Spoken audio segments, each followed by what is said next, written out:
Hello friends, welcome in our HSC वाले channel. आज हम क्या करने वाले इंडियन पॉलिटी, जिसमें मैंने आप लोगों को ये पार्ट 8 कंप्लीट करवा दिए हैं पार्ट, ठीक है ना। और इंडियन पॉलिटी में आप लोगों को मैं बता रहा था राष्ट्रपति के बारे में, ठीक है ना। ओके, और उपराष्ट्रपति के बारे में।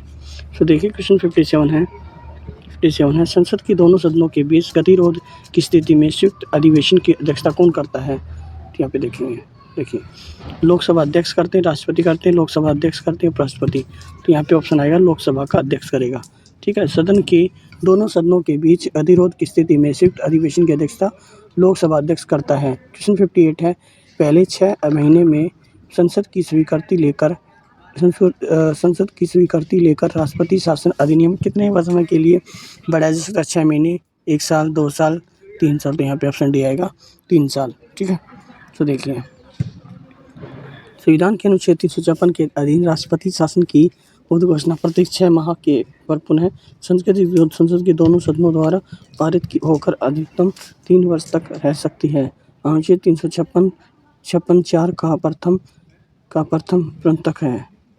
क्वेश्चन 59 है, संविधान में कितने प्रकार के आपातकालों का प्रावधान है। 1, 2, 3, 4। तो यहाँ पे ऑप्शन सी आएगा 3। संविधान में 3 प्रकार के आपातकालों का प्रावधान है। प्रथम अनुच्छेद 352 के तहत राष्ट्रीय आपातकाल, अनुच्छेद 356 के तहत राज्य में राष्ट्रपति शासन और अनुच्छेद 60 के तहत वित्तीय आपातकाल। राष्ट्रपति अपनी विशिष्ट शक्तियों का प्रयोग कर वित्तीय आपात की घोषणा कर सकता है। अभी तक भारत में वित्तीय आपात की घोषणा नहीं की गई है। क्वेश्चन नंबर 60 है, भारत के राष्ट्रपति के पास आपात अधिकार है 4 प्रकार के, 2 प्रकार के, 5 प्रकार के, 3 प्रकार के। तो ऑप्शन यहाँ पे आएगा डी, 3 प्रकार के, ठीक है। देखिए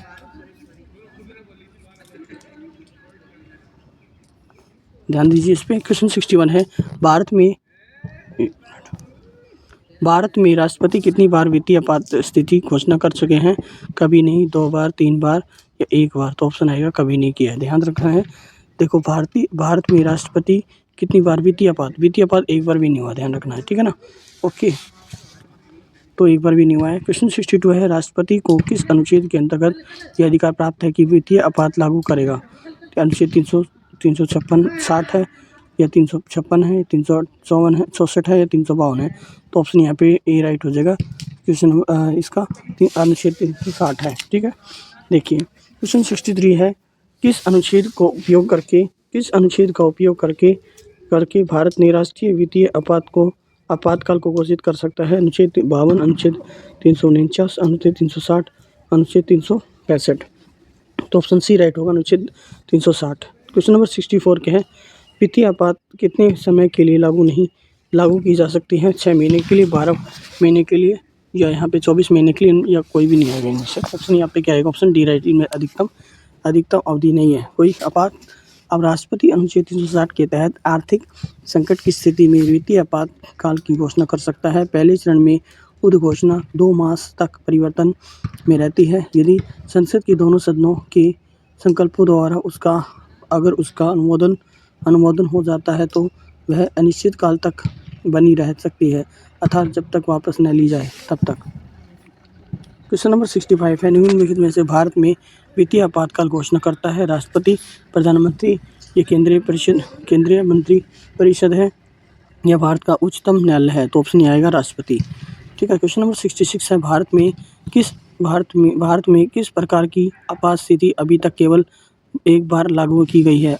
यहाँ पे आंतरिक आपात स्थिति है या राज्य आपात स्थिति है या बाह्य आपात स्थिति है या वित्तीय आपात स्थिति है। तो यहाँ पे आंतरिक आपात स्थिति। जब बात करते हैं आपातकाल, 25 जून 1975 से 21 मार्च 1977 तक भारतीय इतिहास में 21 महीने का यह समय था जब तत्कालीन प्रधानमंत्री इंदिरा गांधी का सलाह पर तत्कालीन राष्ट्रपति रुकनुद्दीन अली अहमद ने भारतीय संविधान की धारा 352 के तहत आंतरिक आपात के आधार पर आपातकाल की घोषणा की। 44वें संविधान संशोधन के द्वारा अनुच्छेद 352 के आंतरिक अशांति के स्थान पर सशस्त्र विद्रोह के आधार पर आपात की घोषणा का प्रावधान किया गया था। क्वेश्चन 67 क्या दिया गया है यहाँ पे, भारत में स्वतंत्रता के बाद कितनी बार राष्ट्रीय आपातकाल लागू किया जा सकता है। 1 बार है, 2 बार है, ठीक है ना, 3 बार है, 4 बार। तो ऑप्शन है 3 सी आएगा, ठीक है। अनुच्छेद 352 के अधीन को पहली आपातकाल घोषणा कर 1962 में चीन युद्ध के समय दूसरा पाकिस्तान द्वारा 1971 में उद्घोषणा औद्योगिक युद्ध में एवं तीसरा अंतरिक्ष शांति के आधार पर वर्ष 1975 में की गई थी।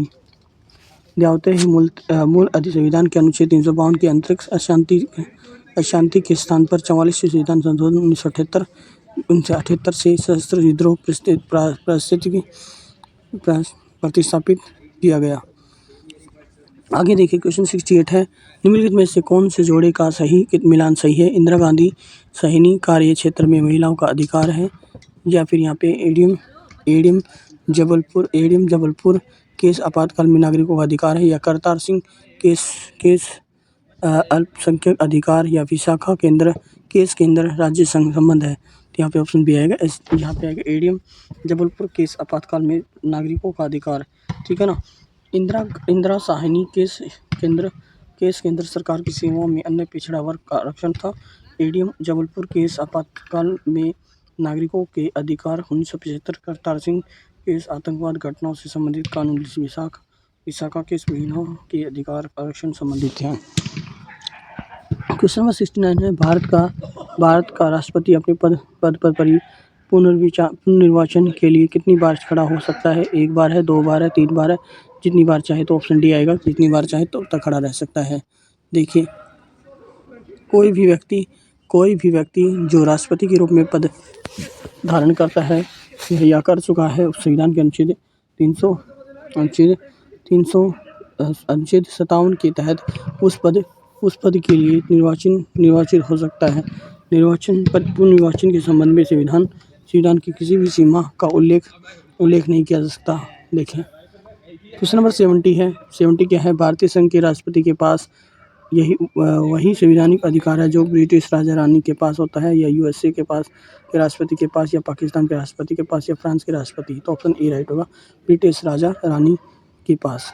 और भारत की संसदीय शासन प्रणाली का अनुसरण ब्रिटेन की शासन प्रणाली के आधार पर किया जाता है। राष्ट्रपति इस रूप में नाम मात्र की कार्यपालिका है जो संवैधानिक रूप से उन्हीं अधिकारों का प्रयोग करता है जिनका ब्रिटिश क्राउन उनके बाद भी भारतीय राष्ट्रपति की विभिन्न विषयों पर स्थिति काफ़ी परिवर्तित है।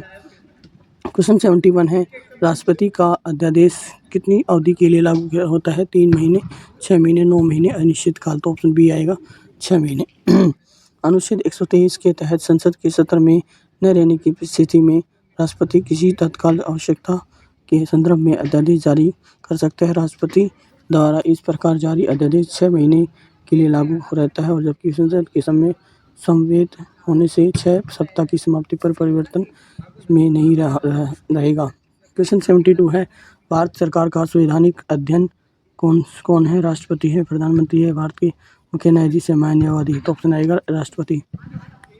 भारत सरकार का संविधान अधिनियम अध्यक्ष राष्ट्रपति है। संवैधानिक अध्यक्ष संविधान के अनुच्छेद 53 एक में उपबद्ध है कि संघ की कार्यपालिका शक्ति राष्ट्रपति में निहित होगी, और यह उसका प्रयोग इस संविधान के अनुसार एवं या अपने अधीनस्थ अधिकारियों के द्वारा करेगा।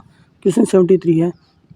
क्वेश्चन नंबर 73 है, निम्नलिखित में से कौन से भारत का राज्य कार्यपालिका अध्यक्ष है? प्रधानमंत्री, राष्ट्रपति, कैबिनेट सचिव है, वित्तीय सचिव। तो ऑप्शन बी है राष्ट्रपति, ठीक है ना।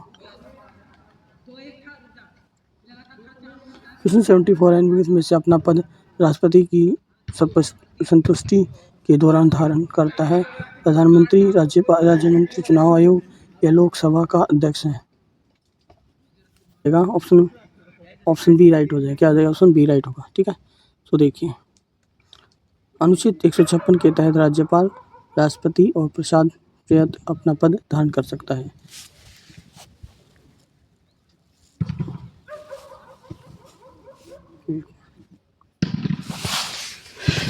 क्वेश्चन 75 है, भारत का उपराष्ट्रपति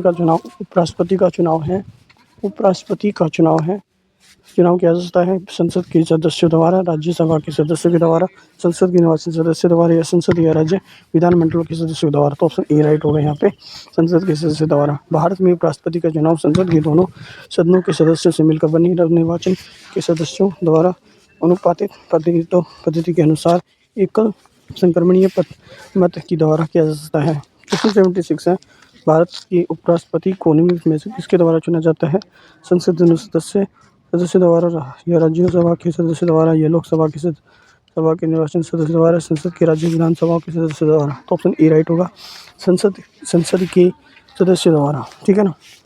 क्वेश्चन नंबर यहाँ पे क्या दिया गया है? 77 है, भारत में उपराष्ट्रपति के निर्वाचन के संबंध में कोई भी विवाद यहाँ पे उच्च न्यायालय के फाइल किया या निर्वाचन आयोग को भेजा जाना है, या उच्चतम न्यायालय में फाइल किया जाता है, या उच्चतम न्यायालय में अवश्य फाइल किया जाता है। तो यहाँ पे आएगा ऑप्शन डी राइट होगा, उच्चतम न्यायालय में अवश्य फाइल किया जाता है। देखिए, भारत के उपराष्ट्रपति के निर्वाचन से संबंधित विवाद उच्चतम न्यायालय में अवश्य फाइल किया जाना चाहिए।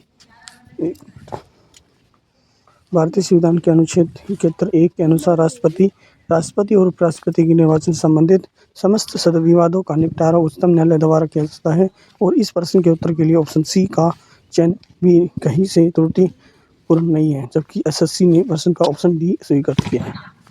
ओके, अगर आप लोगों ने मेरा 10th पार्ट अगर नहीं देखा है तो देख लीजिए, आज हमारा ये 10th पार्ट कंप्लीट हो गया है। ठीक है, और जो हमारी पॉलिटी चल रही है वो भी कंटिन्यूस चलेगी। ठीक है, आप देख सकते हो यहाँ पे हम 37 पेज पे पहुँचे हैं, जो एसएससी के क्वेश्चन दिए गए हैं और अलग अलग टॉपिक से रिलेटेड ये क्वेश्चन दिए गए हैं। ठीक, हम सारे क्वेश्चन करेंगे। ठीक है ना। ओके, सो आप लोग अच्छे से कर लेना अगर आप लोगों ने नहीं किया है तो। ओके, उस चीज़ पर ध्यान देना। तो like share and subscribe my channel. Okay.